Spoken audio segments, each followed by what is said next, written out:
పాపములను త్రోసిరాదని పుణ్యాత్ముడై బ్రతకడం పోగా కొత్త పాపములను తెచ్చుకుంటున్నాడు. కాబట్టి మనుష్యుడు ఇలా లొంగకూడదు, తనని తాను జాగ్రత్త చేసుకోవాలి.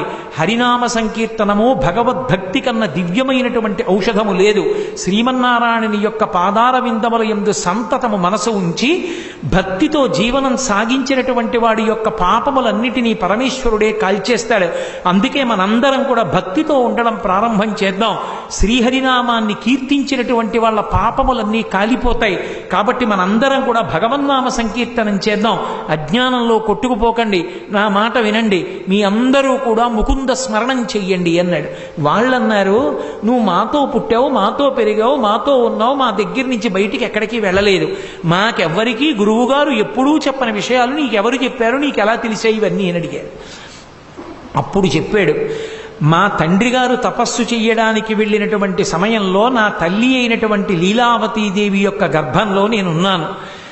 ఇంద్రుడు ఇదే అదును అని దండెత్తి వచ్చి రాక్షసులందరినీ సంహారం చేసి కొంతమంది రాక్షసులు పారిపోగా లీలావతి గర్భంలో ఉన్న హిరణ్యకశిపుని యొక్క తేజస్సు వలన పెరుగుతున్నటువంటి నన్ను సంహరించడం కోసమని మా అమ్మని చెరబట్టి తీసుకెడుతున్నాడు. ఎదురుగా వచ్చినటువంటి నారద మహర్షి, నీకు సాక్షాత్తు వదినగారవుతుంది, అటువంటి లీలావతి మహాపతివ్రతన ఆమెని చెరబట్టి తీసుకెళ్లడం నీకు న్యాయమా, ఎందుకు తీసుకెళ్తున్నావు అని అడిగాడు. ఈమె కడుపులో హిరణ్యకశిపుని యొక్క తేజస్సు పెరుగుతోంది, ఈమెకి ప్రసవం అవగానే ఆ పిల్లవాడిని చంపి ఈమెని తిరిగి పంపించేస్తాను, ఈమె జోలికి నేను వెళ్ళనన్నాడు.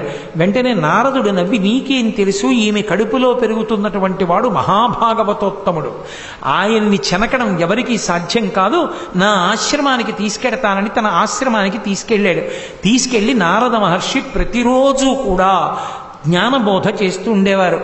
మా అమ్మ నిండు గర్భిణి అయిన కారణం చేత, అంతగా అనురక్తి లేని కారణం చేత, భర్త అయిన హిరణ్యకశిపుని మీద మనసుండిపోయిన కారణం చేత, స్త్రీ అయిన కారణం చేత విస్మృతి కలిగింది, నారదుడు చెప్పినవి మరిచిపోయింది.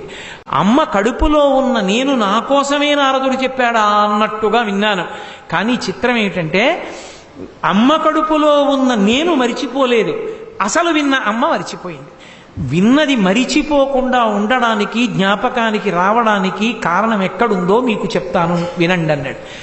ఎప్పుడైనా సరే భగవద్భక్తికి సంబంధించిన విషయాలు, వేదాంత విషయాలు చదువుకున్నవి, విన్నవి ఏ కారణం చేత జ్ఞాపకం ఉంటాయంటే రెండు కారణాలు. చదువుకున్నది జ్ఞాపకం ఉండి స్ఫురణలోకి రావాలంటే గురువు యొక్క అనుగ్రహం ఉండాలి, రెండవది భగవంతుని యొక్క అనుగ్రహం ఉండాలి. ఈ రెండూ లేకపోతే ఎన్ని విన్నా ఎన్ని చదివినా జ్ఞాపకంలో ఉండవు, జారిపోతాయి.